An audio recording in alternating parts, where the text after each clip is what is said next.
জাতীয় স্তরের পরীক্ষায় স্বচ্ছতা আনতে ও বিশ্বাসযোগ্যতা তৈরি করতে ন্যাশনাল টেস্টিং এজেন্সি বড় বড় সংস্কারের উদ্যোগ নিল কেন্দ্র।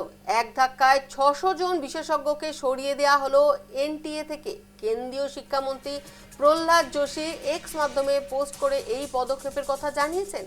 এছাড়া পর্যালোচনা করে বৈঠকের পর প্রশ্নপত্র তৈরির ক্ষেত্রে 4টি স্তরে যাচাই করার ব্যবস্থা চালুরও সিদ্ধান্ত নেওয়া হয়েছে।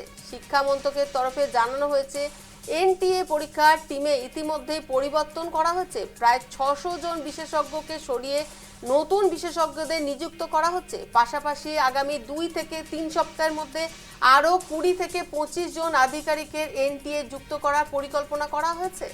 এছাড়া প্রশ্নপত্র যাতে নির্ভুল হয় তা নিশ্চিত করতে চালু হচ্ছে 4 স্তরের স্ক্রুটিনি।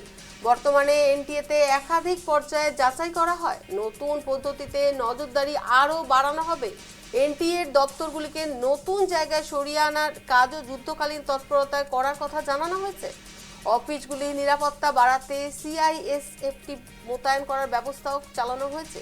স্বচ্ছতা আনতে এনটিএ থেকে এক ধাক্কায় ৬০০ বিশেষজ্ঞকে বাদ দিয়ে জাতীয় স্তরের পরীক্ষায় বড়সড় সংস্কারের উদ্যোগ নিল কেন্দ্রীয়